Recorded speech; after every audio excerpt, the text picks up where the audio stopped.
మద్యం మత్తులో అర్ధరాత్రి యువకులు నర్సింగ్ విద్యార్థినుల హాస్టల్లోకి చొరబడ్డ ఘటన వనస్థలిపురం పోలీస్ స్టేషన్ పరిధిలో జరిగింది. వనస్థలిపురంలోని ఎస్పీఐ కాలనీలోని Bhagyanagar school of nursing college హాస్టల్లో 50 మంది విద్యార్థులు ఉంటున్నారు. అయితే గత రాత్రి ముగ్గురు యువకులు మద్యం మత్తులో హాస్టల్లోకి గేటు దూకి ప్రవేశించారు. విద్యార్థినులు ఉంటున్న డోర్లను కొట్టారు. దీంతో వారు భయాందోళనకు గురయ్యారు. ఎవరు మీరు ఎందుకు వచ్చారని ప్రశ్నించగా వారితో అసభ్యంగా ప్రవర్తించారని కన్నీరు మున్నీరుగా విలిపించారు.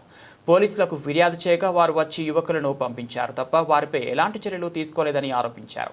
అనుకోని సంఘటనలు జరిగితే మా భవిష్యత్తు అంధకారం అవుతుందని విద్యార్థినులు కన్నీటి పర్యంతమయ్యారు. ఇలాంటివి పునరావృతం కాకుండా పోలీసులు తగిన చర్యలు తీసుకోవాలని ప్రిన్సిపల్ రాణి డిమాండ్ చేశారు. కాగా ఈ తతంగం అంతా సీసీ కెమెరాలో రికార్డ్ అయిందని ఆన్లైన్లో రాచకొండ కమిషనర్కి కూడా ఫిర్యాదు చేశారు.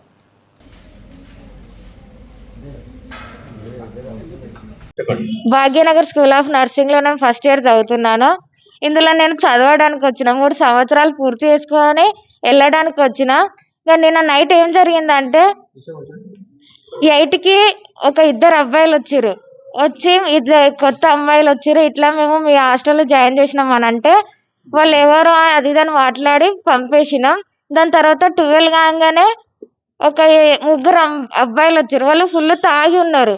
తాగొచ్చి గేట్ దునికి లోపలికి వచ్చేసి మాది డ్రిల్ ఉంటుంది. ఆ డ్రిల్ మేము ఆడపిల్లలం కాబట్టి జాగ్రత్తగా ఉంటాం కాబట్టి మేము డ్రిల్ వేసుకొని వండుకుంటాం. అయితే వచ్చి మా క్లాస్ రూమ్స్లలో అంత బెంచ్లు అన్నీ జరిపి ఎట్లా పడితే అట్లా డోర్స్ కొట్టి మా డ్రిల్ కొట్టంగానే భయపడి మేము బయటికి వచ్చినాం. ఏమైంది, మీరు ఎవరు అని అడిగితే మీరు ఈ కాలేజీలో ఏం చేస్తున్నారు, మీరు చదవడానికి వచ్చిరా దేనికి వచ్చిరా అని అడిగారు.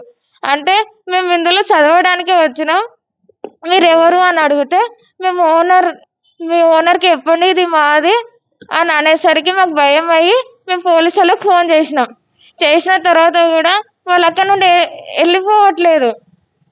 ఫోన్ చేసి ఎట్లా పడితే అట్లా డోర్ కొడుతున్నారు, భయం ఎట్లా పడితే అట్లా మాటలు అనేస్తున్నారు. ఆడపిల్లలం కాబట్టి అవి ఘోరంగా మాటలు అన్నారు, చెప్పుకోలేకపోతున్నాం సార్. కాకపోతే కానీ అప్పుడే పోలీసు వాళ్ళు వచ్చారని కొంచెం ధైర్యంతో ఏదో నైట్ అంతా ఉన్నాం సార్. నైట్ అంతా నిద్ర లేదు, మాకు ఏం లేదు. ఆ టైంలో మా మేడం కాంటాక్ట్లు ఉన్నారని కొంచెం ధైర్యంతో ఉన్నాం సార్.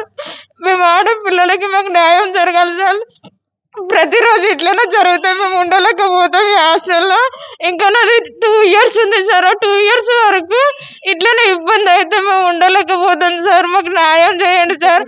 మాకు సెక్యూరిటీ కావాలి. మేము 50 మంది ఆడపిల్లలు, ఒకరిద్దరు అంటే ఏమో 50 మంది ఆడపిల్లలకి ఏమైనా జరిగితే ఎవరేం చేస్తారు సార్.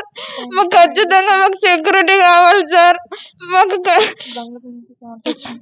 అన్ని ఎట్లా పక్క ఏడు నుంచి పోయినా కూడా సౌండ్స్ వస్తున్నాయి సార్. ఎట్లా పడితే అట్లా కొడుతున్నారు, డోర్లు కొడుతున్నారు, రాళ్ళు ఇసిరేస్తున్నారు, కట్టెలు ఇసిరేస్తున్నారు. పైనుంచి పైన ఎక్కిరు సార్.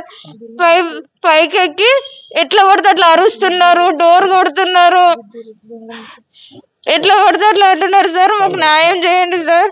నేను Bhagyanagar school of nursing principal అండి.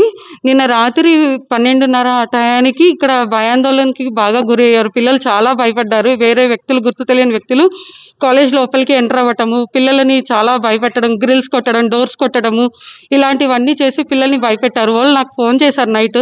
సో నేను వెంటనే పిఎస్కి కాల్ చేసి నేను ఇన్ఫర్మేషన్ కూడా ఇచ్చానండి. ఇన్ఫర్మేషన్ ఇచ్చాక వాళ్ళు వచ్చారు, వాళ్ళు చూసుకున్నారు.